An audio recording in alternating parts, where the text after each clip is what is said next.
All right. I'm doing this real quick. I've been in some conversations about Kang the Conqueror and his appearance on Loki, the series, Marvel series on Disney, and how they used the brother, I forgot his name, from Lovecraft Country to play him. And he's a black guy. So all over the internet, Instagram, Facebook, probably even YouTube, you've been seeing black people like, yo, two of the most powerful superheroes, Mr. Dr. Manhattan and Kang, I'm calling him Klang. There's a brother in my school named Klang when I grew up. Anyway, Kang the Conqueror is the most powerful. And I'm like, first of all, let's wash my brother from Watchmen, the TV show, out the picture, because he was white. And there's no origin changing of that. He changed himself into a black person, or he changed himself and became a black person and lived the life of a black person. Why would anybody do that? I have no idea. But if you don't feel pain and you're a superhero, you're some person that can control atoms and break yourself down, maybe you don't feel pain. All right? So that's why he did it.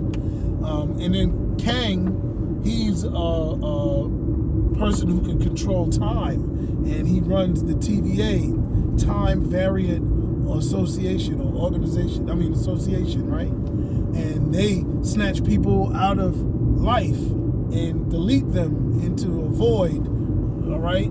And to maintain a timeline, whatever the timeline is, because you can go back in time, you can go forward in time.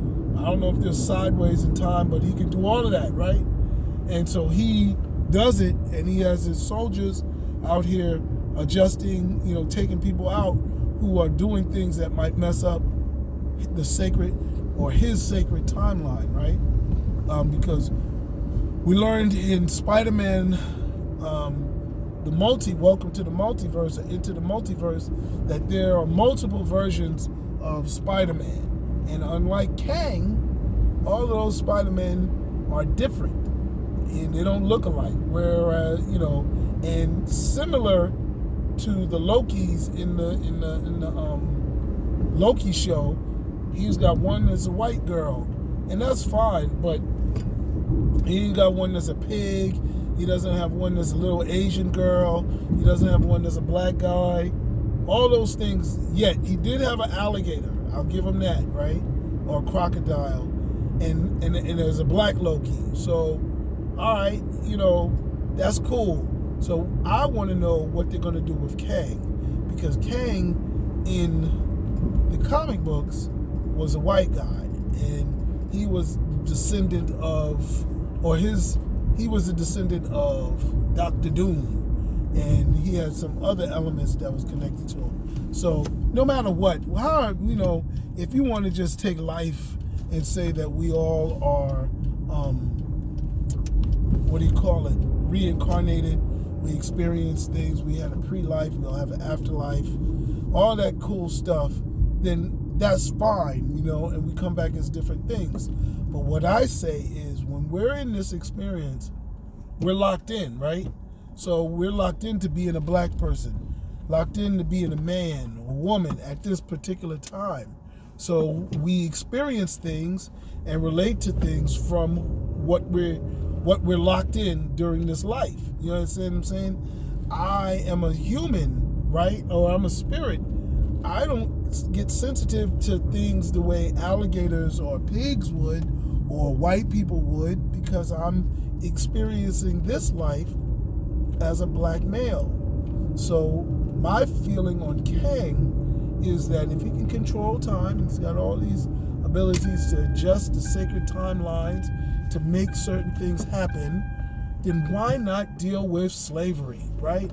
Why not deal with that?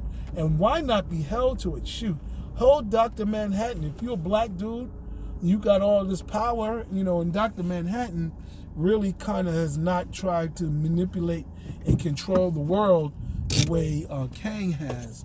So that's the difference.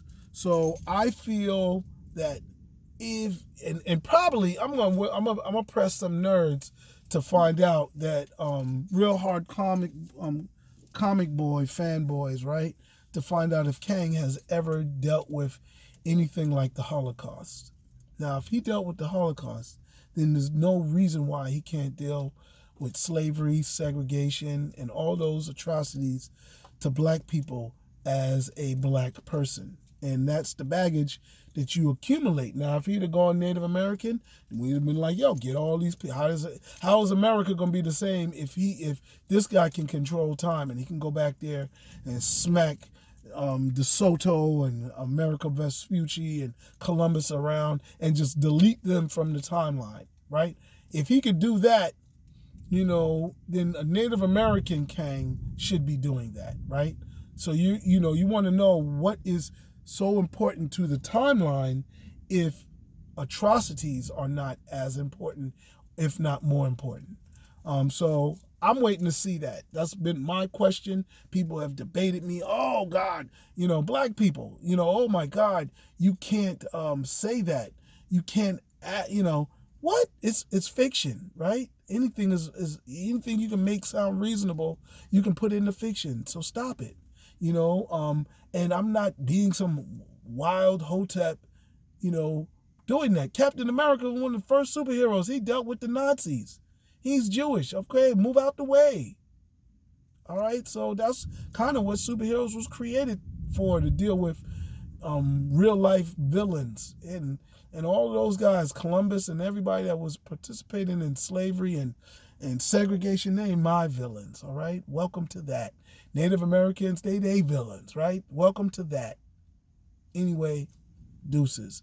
That's what I'm saying. Peace. That's welcome. How I said, I forgot to say it. Welcome to Sci-Fi Express Lane. I'm sticking in my lane, and that's my feelings that I felt like expressing. All right, peace. Like and subscribe.